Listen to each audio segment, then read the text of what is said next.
Chegou mais próximo de Ayrton Senna? Com o último assessor dele. Sério? Nós conhecemos o seu Charles Mazanasco. Puta, que legal. Foi em 2021 mesmo que eu decidi escrever matéria sobre as equipes. Uhum. E aí uma das equipes era a equipe tinha RC, que o Bruno Batista, que era piloto dele, e o Zonta. Eu escrevi a matéria toda, daí ele gostou da matéria e começou a conversar com a Tamires. Puta, meu. E a foto que eu usava no perfil era uma foto da visita que a gente tinha feito numa exposição, eu, Ayrton Senna, no Shopping Vila Lobos. Nossa, foi maravilhoso. E a minha foto era uma foto do macacão da Ayrton, assim, na época de máscara, Tem um né, resumo tudo no mais. YouTube do JW. Muito linda. E aí eu do lado, assim, na foto, ele foi e mandou pra mim assim, essa foto é do macacão da Ayrton Senna? Aí eu falei, é. Aí ele, tá, passou. Aí ele, eu conheci o Ayrton, aí eu tipo, né, nossa, que legal, né, mas e aí, como é que foi ele? Então, eu fui o último assessor do Ayrton Senna no Brasil. Vou te falar que naquele momento minhas pernas tremeram, meu estômago, sabe, gelou, deu aquela assim, eu cheguei com o olho cheio de água perto do Fábio, eu falei assim, Fábio, lembra o Charles Marzanasco? Aí ele, lembra? Eu falei, então... Ele foi o último assessor do Ayrton. Meu, o Fábio parou, olhou pra minha cara. Como assim? Como assim, meu? Surreal. Conheceu. E aí eu fiz amizade com ele, só que ele virou o melhor amigo do Fábio depois. Ele sempre queria me conhecer. Eles falavam, ele queria me conhecer. Que eu falei que o Fábio era fanzaço do Ayrton Senna desde criança. Aí ele falou, uma hora eu vou conversar com vocês pra poder... Da minha escrita, entendeu? Ele me conhecia através da minha escrita. Que legal, pô. Aí quando ele me conheceu, a gente fez uma videoconferência e começou a se falar, era mais ou menos umas 8 horas da noite. Cara, a gente desligou o telefone, era mais de 11h30. Nossa. Era já quase meia-noite. Isso foi a primeira vez, foi a nossa primeira gente? Conversa. Que fique registrado, essa foi a primeira. É que o outro telefone tá lá na minha bolsa, mas se eu mostrar pra vocês, eu não consegui apagar até hoje a mensagem. Infelizmente o Charles deixou a gente, né? O ano passado aí fez um ano da morte dele. Nós tivemos o privilégio de levar ele para a última viagem dele. Vamos lá, né? Ele, no período da pandemia, ele ficou doente, né? Ele ficou muito doente. Ele estava com mieloma múltiplo, alguma coisa assim, que dá falência, né? Nos músculos.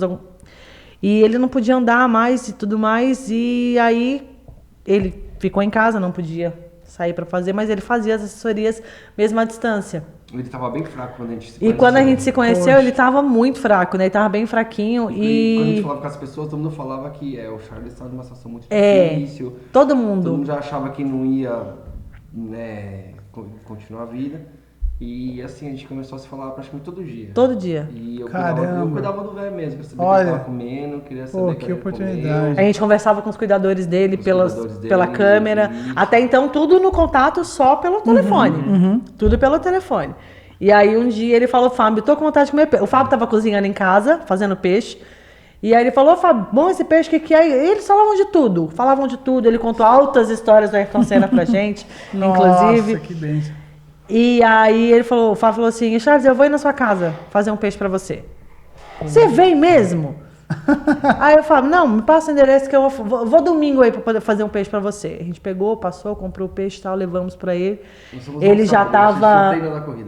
Foi treino, né? Isso mesmo, foi num sábado. Eu fiz uma muqueca em casa e levei pra lá. E aí a gente foi pra lá, ficamos com ele, foi muito gostoso, uma baita de uma experiência.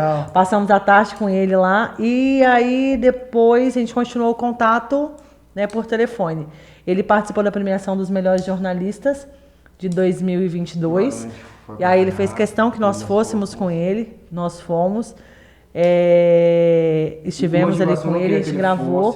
E depois disso teve Mogi Guaçu, que era a etapa, inclusive, Foi a etapa do lançamento da Fórmula 4? Foi a etapa do lançamento da Fórmula 4. Foi isso mesmo, a etapa do lançamento da Fórmula 4. Final de semana é importantíssimo. E ele mandou mensagem, eu briguei com o Fábio, eu falei, nós não vamos levar o Charles. Ele queria resolver diferenças com alguém lá, a gente não queria que ele fosse. Eu falei, a gente não vai levar, eu falei isso. Eu falei, ele tá doente, ele precisa de tratamento especial. Se acontece alguma coisa com ele, que ele tá com a gente, vai ser pior. Mas ele tava Ele bem, tava muito ele bem. tinha começado a voltar a andar, que ele não tava Isso, andando, ele tinha começado a voltar a andar de Caralho, novo. isso é maravilhoso. Ele tava se alimentando bem de novo, Puts. cara. Ele tava muito bem. Ele falou, não, eu vou, teimou e fomos. Depois que nós voltamos, depois de 15 dias ou mais dias, assim, ele foi diagnosticado.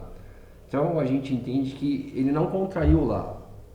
Porque se contraísse lá, levaria 3, 5, 7 dias, Perfeito. já manifestaria. Principalmente pela saúde dele, que isso, tava bem, principalmente né? pela saúde dele, teria diagnosticado antes. Mas eu acredito que foi depois, não sei se foi cuidador, não sei qual foi o Entendi. contato que ele acabou Ele tinha uma tendo. rotatividade de cuidadores na casa dele bem Puta, grande, é. entendeu? E Não eles tem vinham de como. outros Isso, lugares. eles têm que revezar tudo, tinha que né? revezar. Então, E aí eu lembro que a gente estava indo para o aniversário do filho de uma amiga nossa, né? Um dia antes ele tinha mandado mensagem para mim.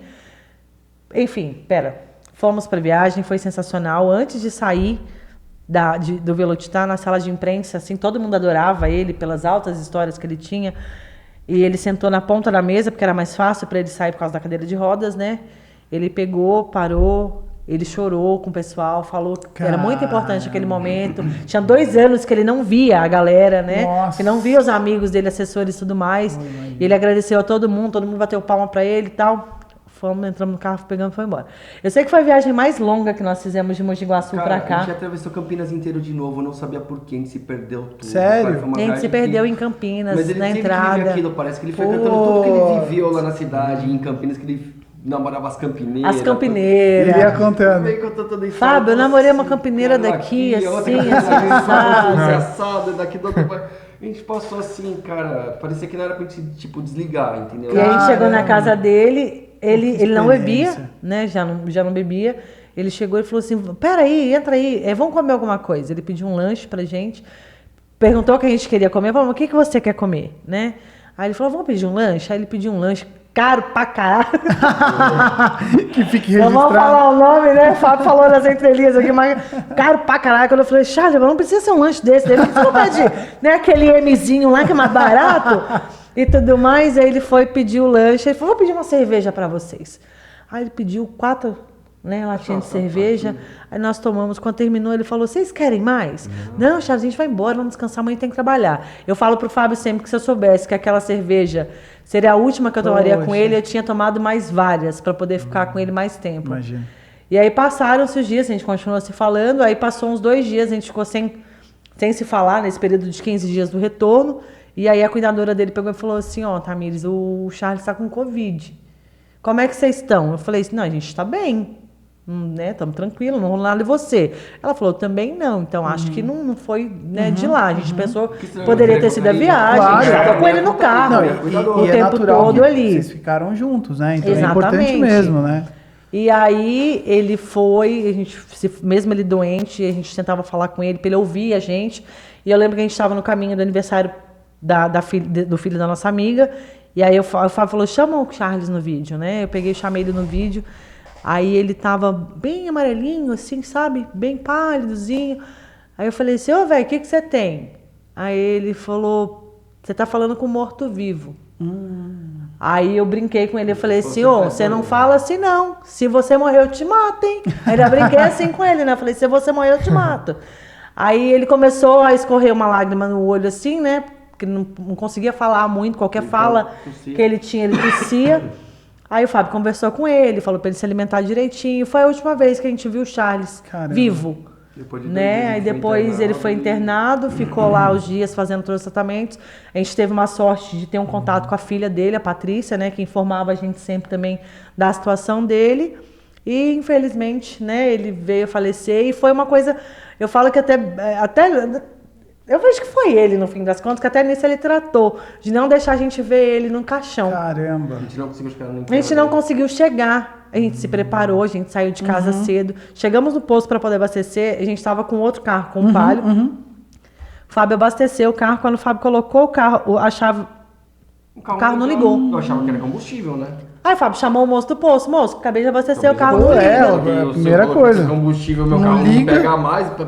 Aí ele falou assim, ó, essa luzinha que tá aparecendo no seu painel aí, na verdade, é o code da chave. Rapaz, nós conseguimos sair do posto. Da noite.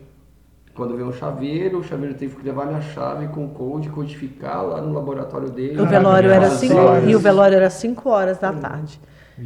Nossa. E que aí o história. Fábio falou assim, eu só Não era tenho a pra gente entender ir. que não era pra gente ir. Não era. É. Entendeu? E Nossa, a gente muito. mantém a memória dele, sabe? Das risadas que a gente dava, a gente conversava muito Nossa, com ele. isso que O importa. Rodolfo mesmo conta, né? Que já teve situação dele ligar pro Rodolfo e o Rodolfo dormir com o celular na mão, tanto que ele falava. Entendeu? E a gente adorava, a gente dava risada. Eu lembro que uma vez eu e o Fábio, a gente tava brigado, aí ele falou com o Fábio, ele pediu pra poder falar comigo, e ele, briga com meu amigo, não. Eu falo, Charles, vai tomar no seu... Você tá falando, você vai me falar comigo, falou brigar. Você procurou saber quem é que tá certo na história, Charles?